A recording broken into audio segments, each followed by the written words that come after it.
Hello. Welcome to Conversations with a Wounded Healer. I am Sarah Bueno. I'm your host of the podcast. I am a psychotherapist in Chicago, and that's enough. That's enough. I had a client tell me once that she went to another provider and was sharing something that was happening, and the other provider said, "That's enough." And so I think about that sometimes and how funny that is. Anyway, so thank you for joining me. This is my last solo episode for 2019. And this has been such a hard year. And I said this last year, and I was so hopeful that 2019 was going to bring me something very different. And I got to say, in reflecting on the whole year, the beginning of the year was very transformative. And I felt like I was able to get back on my feet after some really tough stuff happened. And then this fall, everything fell apart. And I found that previously in my life, I was the one causing a lot of the drama that was going on. And I felt so responsible, like, oh, I chose this relationship, or, I decided to make these choices at work, and that's why these things are happening. And with that responsibility came this sense of control. Then maybe that I have, because if I don't make those choices, if I make quote unquote good choices, then that means everything will be fine. And I'm coming to realize how deeply ingrained that is, and how at the cellular level, I just want things to be stable and okay. And I want to be able to control it at all costs. And it's just not happening. And this fall was a bunch of things, like we had mold in our basement. And so we had to move part of our house and then move back into it. And my schedule was such that, I was just feeling out of my mind, crazy busy, and needing more help at work, but needing to wait to hire someone and then train them. And then the saddest news of all is that my dog Oscar passed away. And at the time that I'm recording this, it's only been about a week and a half, and I miss that little fucker. Grieving a pet is, I can tell you, and I'm sure someone out there will be so upset about hearing this, but this is harder than when my parents died. And it's just because the relationship with him was so pure, and he just unconditionally loved. And one of the things I've been struggling with is guilt of all the times that I was mad at him, or that I didn't treat him with kindness and compassion. And my husband said, like, he always loved you unconditionally, and it didn't matter that you yelled at him. 5 seconds later, he was still wagging his tail and happy to see you. And there's just nothing like the love of a pet. That's so pure, and that makes the grief just straight up pain. And I think I saw something on Instagram recently that said grief is love that has nowhere to go. And I'm like, yeah, that sounds about right.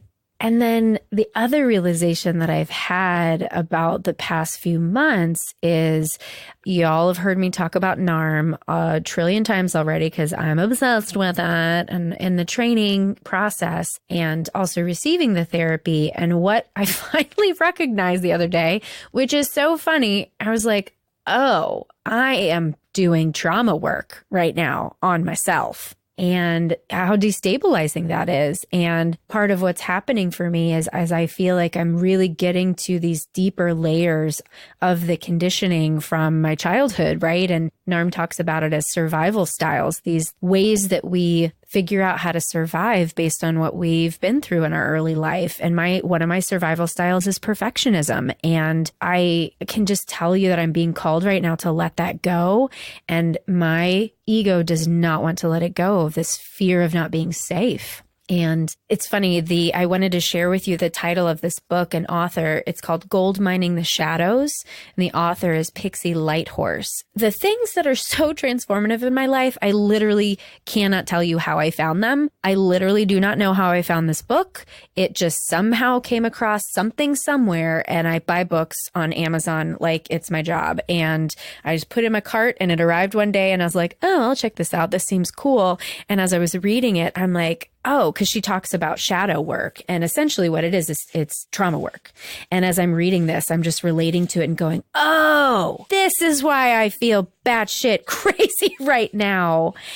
And then that was having me reflect on the trajectory of my career. And, I wanted to be a therapist my whole life. It wasn't at the forefront for a while, but I know I always wanted to figure out how to help people and help myself truly. So I decided to become a therapist, and I first decided I really want to work in addiction. And part of why I wanted to work in addiction is because it felt like a finite amount of material to master. And I felt like I could be at the top, right? I could know my shit so well because addiction felt like, at least from an information standpoint, that it had a beginning and an end. And so that was one of the things that called me to it. Another thing that really called me to it is being able to see the way that people can change in a really short period of time. Like when somebody comes into detox, which is where I started my career, you see them at their worst. And then within 2 weeks, there's a complete transformation. And a lot of it is just the physical act of letting the brain and body begin to heal in that process. So I started off like, okay, addiction is this thing I'm going to master. And then right after I graduated, I met Brene Brown for the first time and heard her speak. And so shame was this thing. Okay, like I'm going to learn everything that there is to know about shame because it's what I have and I know other people have it, and really dig into this and do a lot of my own shame work. And I did it full force. And yet I came to a point with Brene's work, and this is not a negative against her, but I just came to a point with the work where I was like, there's got to be something more, because I'm doing all this cognitive work and yet I haven't fixed it. I haven't healed it.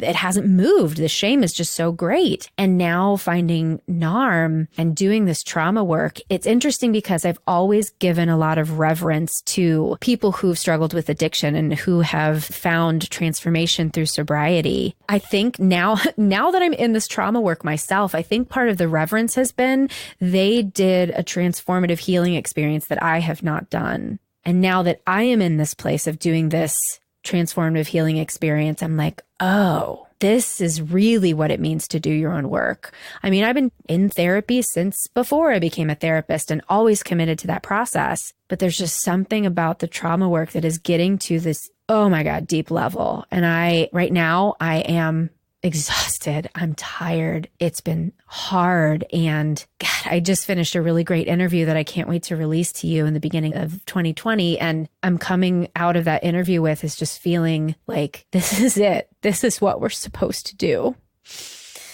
And I'm feeling very grateful.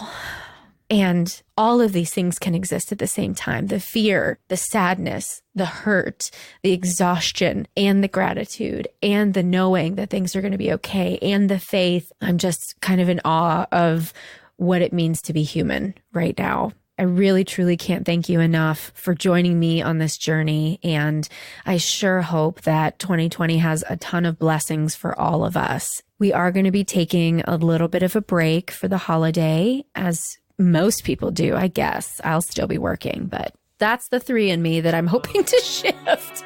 Lord Almighty. Okay.